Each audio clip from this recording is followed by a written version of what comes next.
সবাইকে জানাচ্ছি শুভেচ্ছা ও স্বাগত। গত শনিবার অর্থাৎ 1 জুন রাতে দেশের বিভিন্ন জায়গায় মুষলধারে বৃষ্টি চলছিল।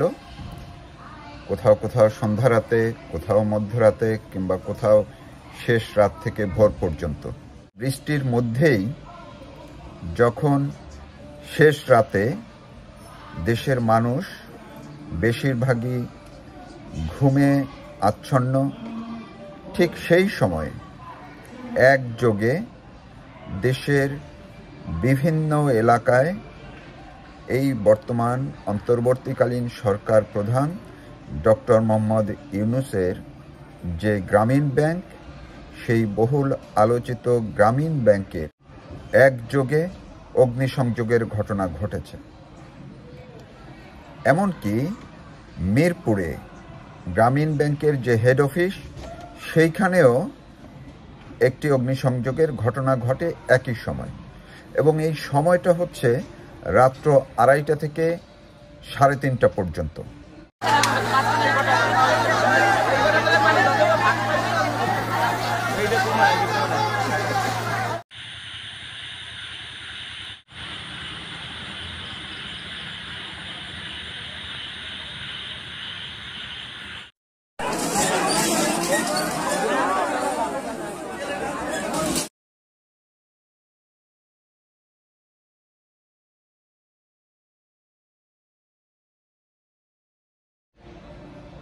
তো তাৎক্ষণিকভাবে গ্রামীণ ব্যাংকের দেশ জুড়ে যে নেটওয়ার্ক, সেই নেটওয়ার্ক ধরে এক ধরনের বিভীষিকাময় পরিস্থিতির সৃষ্টি হয়। ঘুম ভেঙে কর্মকর্তারা একে অন্যের সাথে যোগাযোগ করেন। মাঠ পর্যায়ের যারা, তারা আতঙ্কিত হয়ে অনেকেই যার যার অবস্থান তাৎক্ষণিকভাবে পরিবর্তন করেন। কেউ কেউ সাহস নিয়ে যার যার শাখাগুলোতে ছুটে যান। অনেক জায়গায় কর্মকর্তা কর্মচারীরা ব্যাংক কমপ্লেক্সেই অবস্থান করেন। সেইখানে তারা ভয়ে আতঙ্কে প্রাণ রক্ষার তাগিদে তারা কোনো মতে ছুটে বেরিয়ে যান। কোথাও কোথাও আবার তারা বাইরে গিয়ে মানুষজন জড়ো করে, কোথাও কোথাও এনসিপির লোকজনকে যুক্ত করে তারা এসে আগুন নেভানোর চেষ্টা করেন। অনেক জায়গায় ফায়ার সার্ভিসের লোকজন, ফায়ার সার্ভিসের ইউনিটগুলো তারা ছুটে গিয়ে আগুন নিয়ন্ত্রণে আনেন। কোথাও কোথাও আবার এলাকাবাসী মিলে আগুন নিয়ন্ত্রণে আনে। এর মধ্যেই অনেক শাখার, অর্থাৎ গ্রামীণ ব্যাংকের অনেক শাখার অনেক আসবাবপত্র, অনেক দলিল দস্তাবেজ, অনেক কিছু রেজিস্টার ইত্যাদি এগুলো পুড়ে যায়। এখন কথা হলো যে এই যে একযোগে গ্রামীণ ব্যাংকের শাখাগুলোতে অগ্নিসংযোগের ঘটনা ঘটেছে, সব মিলিয়ে এ পর্যন্ত আমি যতগুলো জেনেছি সেই সংখ্যা 40টির কম না। সেটি কোনোভাবেই হালকা করে দেখার কোনো উপায় নেই। আপনারা জানেন, এর আগে গত ফেব্রুয়ারি মাসেও কয়েকটি জায়গায় এরকম ঘটনা ঘটেছিল। চলতি মাসের মাঝামাঝি সময়েও কয়েকটি জায়গায় এরকম ঘটনা ঘটেছে।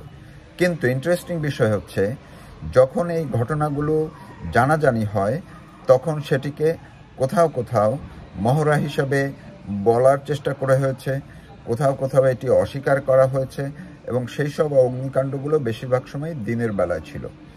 এই প্রথম রাতে একযোগে দেশব্যাপী বলা যায়, যেহেতু 40টির বেশি জায়গায় অগ্নিসংযোগের ঘটনা ঘটেছে, এটিকে এখন এই গ্রামীণ ব্যাংকের পক্ষ থেকে এতটাই গোপন রাখা হয়েছে যে এখন পর্যন্ত বিষয়টি কোনো মিডিয়াতে, অর্থাৎ আমি বলছি মেইন স্ট্রিমের কোনো মিডিয়াতে জায়গা পায়নি। যেহেতু ঘটনাটি ঘটেছে ভোর রাতে, ফলে তাৎক্ষণিকভাবে মিডিয়ার এটি জানার কথা না বা খুব কঠিন। কিন্তু পরে যারা জেনেছে, মাঠ পর্যায়ের কয়েকজন সাংবাদিকের সঙ্গে আমার কথা হয়েছে, তারা যার যার হেড অফিসে বিষয়গুলো জানিয়েছে। কিন্তু হেড অফিস থেকে পরে তাদেরকে ফোন দিয়ে এই নিউজ লাগবে না, কিংবা এই নিউজ নিয়ে কোনো রকম তৎপরতা না চালানোর জন্য তাদেরকে নির্দেশ দেওয়া হয়েছে।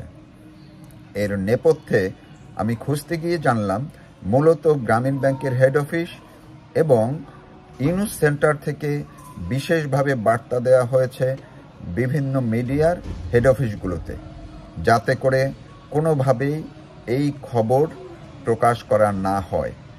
অন্যদিকে মাঠ পর্যায়ের বা স্থানীয় যে সংবাদপত্রগুলো আছে তাদেরকেও ফোনে সব জায়গায় সতর্ক করে দেওয়া হয়েছে এবং এনসিপির নেতাকর্মীরাও যার যার এলাকায় ঘুরে ঘুরে স্থানীয় সংবাদকর্মীদেরকে এই বিষয়টি সতর্ক করে দিয়েছে যাতে করে এই নিউজ কেউ না করেন। এই যে গ্রামীণ ব্যাংকের সারা দেশে 40টির বেশি শাখায় যে অগ্নিসংযোগের ঘটনা, এখন এই ঘটনাটি কারা ঘটালো?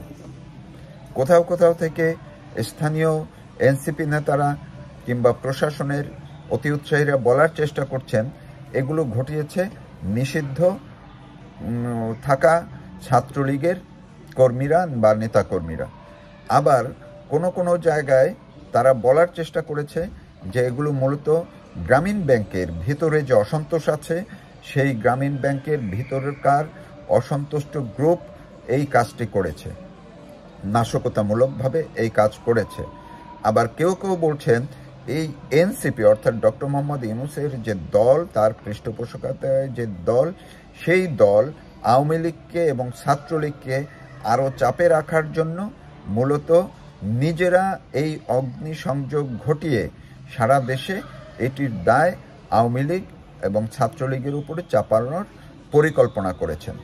এবং এর আড়ালে তারা মূলত তাদেরকে যে তারা 5ই আগস্টের পর থেকে দেশব্যাপী যে অরাজক পরিস্থিতি তৈরি করেছে, অগ্নিসংযোগ, ভাঙচুর, লুটপাট, বুলডোজার চালানো, এগুলো নিয়ে মানুষের মধ্যে যে এক ধরনের বিদ্বেষ তৈরি হয়েছে সেটি কাটানোর জন্য, যেহেতু তারা সামনে নির্বাচনের প্রস্তুতি নিচ্ছে, সেটি কাটানোর জন্য এখন এই দেশব্যাপী গ্রামীণ ব্যাংকে অগ্নিসংযোগ করার জন্য, অগ্নিসংযোগ করে মানুষের দৃষ্টি ভিন্ন খাতে নেওয়ার জন্য এক ধরনের চেষ্টা বা অপচেষ্টা চালাচ্ছেন।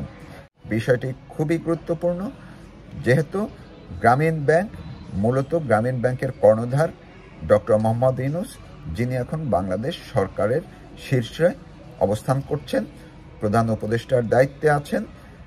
সুতরাং সারা বিশ্বে তিনি নিজের ব্যবসা প্রসার ঘটানোর জন্য দৌড়ঝাঁপ করছেন, চেষ্টা করছেন। তার অন্যতম অংশীদার এই গ্রামীণ ব্যাংক, এবং তিনি যে নোবেল পেয়েছেন সেটি কিন্তু তিনি এককভাবে পাননি, এই গ্রামীণ ব্যাংকও এই নোবেলের অংশ। আমরা সবসময় বলে থাকি Nobel laureate doctor Mohammad Yunus, কিন্তু নোবেল লরিয়েট গ্রামীণ ব্যাংকের কথা কিন্তু কাউকে বলতে শুনি না। তো সেই গ্রামীণ ব্যাংকেও যদি এরকম দেশব্যাপী অগ্নিসংযোগের ঘটনা ঘটে, সেটি কিন্তু দেশের বাইরের জন্য খুব স্পর্শকাতর। ফলে এই নিউজটি চাপা রাখার কোনো যৌক্তিকতা আছে বলে আমি মনে করি না। ধন্যবাদ সবাইকে।